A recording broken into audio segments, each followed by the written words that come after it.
بسم اللہ الرحمن الرحیم. صرف 5 منٹ کا مدرسہ قرآن و حدیث کی روشنی میں. 11 رجب المرجب. نمبر 1 اسلامی تاریخ. حضرت طلحہ بن عبید اللہ رضی اللہ عنہ. حضرت طلحہ بن عبید اللہ رضی اللہ عنہ کا شمار بھی ان 10 لوگوں میں ہوتا ہے جن کو رسول اللہ صلی اللہ علیہ وسلم نے دنیا ہی میں جنت کی خوشخبری سنا دی تھی. آپ اسلام لانے والوں میں اولین سابقین میں سے ہیں. غزوہ بدر کے علاوہ تمام غزوات میں شرکت فرمائی. آپ کو بیعت رضوان کا بھی شرف حاصل ہے. جنگ احد کے دن جب دشمنوں نے رسول اللہ صلی اللہ علیہ وسلم کو اپنے تیروں کا نشانہ بنا رکھا تھا، اس وقت حضرت طلحہ رضی اللہ عنہ نے ہی اپنے جسم کے ذریعے آپ کی حفاظت فرمائی، جس کی وجہ سے ان کا ہاتھ شل ہو گیا.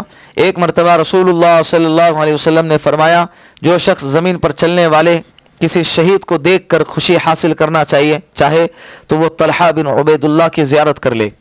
حضرت طلحہ رضی اللہ عنہ سن ہجری 36 میں جنگ جمل میں شہید ہو گئے.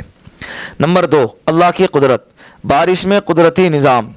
اللہ رب العزت بادلوں کے ذریعے اتنی بلندی سے بارش برساتے ہیں کہ اگر وہ اپنی رفتار سے زمین پر گرتی تو زمین میں بڑے بڑے گڑھے ہو جاتے اور تمام جاندار حیوانات، پیڑ پودے، کھیتی باڑی سب فنا ہو جاتے. لیکن اللہ رب العزت نے فضا میں اپنی قدرت سے اتنی رکاوٹیں کھڑی کر دی ہیں کہ تیز رفتار بارش ان سے گزر کر جب زمین پر آتی ہے تو انتہائی دھیمی ہو جاتی ہے، جس سے دنیا کی تمام چیزیں تباہ و برباد ہو جانے سے محفوظ ہو جاتی ہیں. بے شک یہ اللہ کا قدرتی نظام ہے جو بارش کو اتنے اچھے انداز میں برساتا ہے.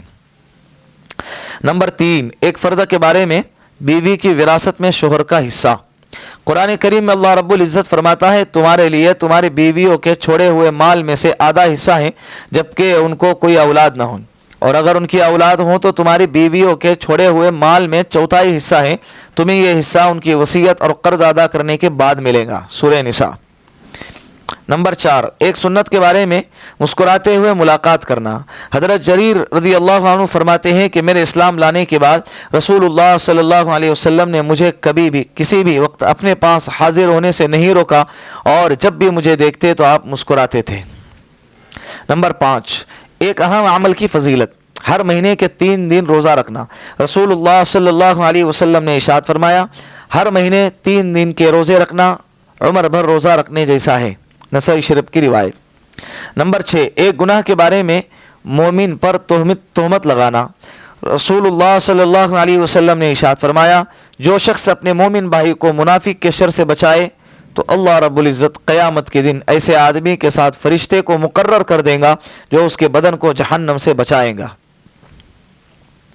اور جو آدمی مومن بھائی پر کسی چیز کی تہمت لگائے تو جس سے اس کو ذلیل کرنا مقصود ہو تو اللہ رب العزت اس کو جہنم کے پل پر روک دے گا یہاں تک کہ وہ اپنی کہی ہوئی بات کا بدلہ نہ دے دے. ابو داؤد شریف کی روایت. نمبر 7 دنیا کے بارے میں. دنیا کی عمارتیں. رسول اللہ صلی اللہ علیہ وسلم ایک مرتبہ ایک گنبد والی عمارت کے پاس سے گزرے تو فرمایا، یہ کس نے بنایا؟ لوگوں نے بتایا کہ فلاں شخص نے. تو فرمایا، قیامت کے دن مسجد کے علاوہ ہر عمارت صاحب عمارت کے لیے وبال ہوں گی. نمبر 8 آخرت کے بارے میں. اہل جنت کی نعمتیں. قرآن کریم میں اللہ رب العزت فرماتا ہے، قرآن کریم پر عمل کرنے والوں کے لیے ہمیشہ رہنے والے باغات ہیں جن میں یہ لوگ داخل ہوں گے. وہاں ان کو سونے کے کنگن اور موتی پہنائے جائیں گے. وہاں ان کا لباس ریشمی ہوگا. سورہ فاطر. نمبر 9 طب نبوی سے علاج.